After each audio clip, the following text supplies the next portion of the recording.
How to delete a profile in Netflix account. Hi everyone, welcome back to our channel. I am Bimo from How to Geek. In today's video, I'll simply show you the way as to how you can delete a specific profile from your Netflix account. So you simply want to make sure to watch this video till the end. Let's say you have added up multiple profiles on your Netflix account and you simply want to remove either of those. In that case, what you have to do is just go ahead and launch the Netflix application. And as soon as you launch the Netflix application, you can see all of the profiles that are currently added. Now, in order to remove either of one of these, just tap on the edit button on the top right hand side of the screen, and once you tap on edit button, you'll see the edit button next to all of the profiles.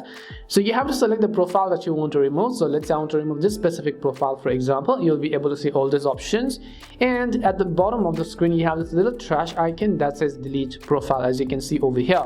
So all you have to do is tap on the delete profile button and it will ask you for a confirmation. Now if you're logged into Netflix with this account, you'll not be able to delete specific profile, so just keep that in mind. So currently I'm logged in with this account, but if I show you my other one, I'll be able to go ahead and simply delete those profiles as well. And that's all it takes to delete a profile on your Netflix account. We hope the video was really helpful, and if it did help you, then make sure to leave a like and subscribe to our channel. And if you've got any more questions, then make sure to also leave them down. Thank you very much for watching till the end of this tutorial, and see you soon in our next video.